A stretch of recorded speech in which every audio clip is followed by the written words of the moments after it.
राष्ट्रपति पुतिन के साथ प्रधानमंत्री मोदी की अब थोड़ी ही देर में बायलैटरल टॉक्स, द्विपक्षीय बातचीत भारत और रूस के बीच होगी।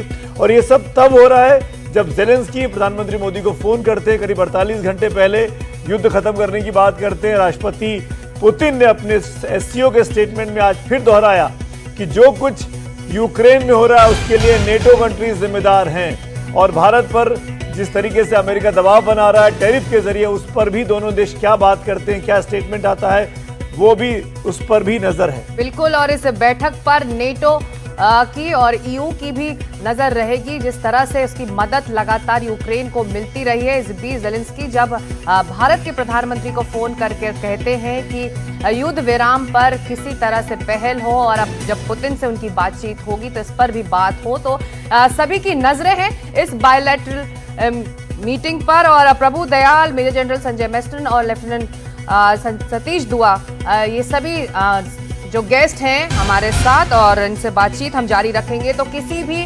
पल ये मुलाकात शुरू हो सकती है, बायलैटरल मीटिंग शुरू हो सकती है।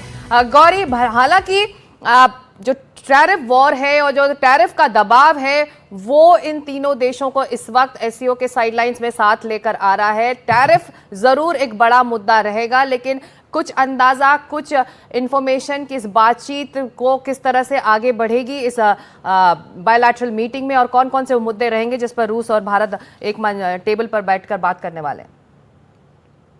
ये देखिए, ये जो द्विपक्षीय बैठक होगी, ये इसके लिए एक सेंस ऑफ एंटिसिपेशन, एक सेंस ऑफ एक्सपेक्टेशन, काफी फर्क है, उम्मीद करी जा रही है। और ये बहुत कंट्रास्ट है कल वाली द्विपक्षीय बैठक से। ये मैं आप सबको बताऊं और दर्शकों को बताऊं कि कल वाली जो द्विपक्षीय बैठक थी, जो भारत और चीन के बीच में थी, उसमें एक बहुत कॉशियसनेस थी कि हमें लग रहा था कि भले ही शायद कुछ निकले ना निकले, ऐसा कुछ नहीं है। आज वाली बैठक में एक्सपेक्टेशन है, और ये एक्सपेक्ट किया जा रहा है, उम्मीद की जा रही है कि जो द्विपक्षीय बैठक होगी उसमें कई तरह के पहलू, और सारे पहलू जो है वो भारत रूस की रिलेशनशिप को लेके वो सारे सामने आ सकते हैं।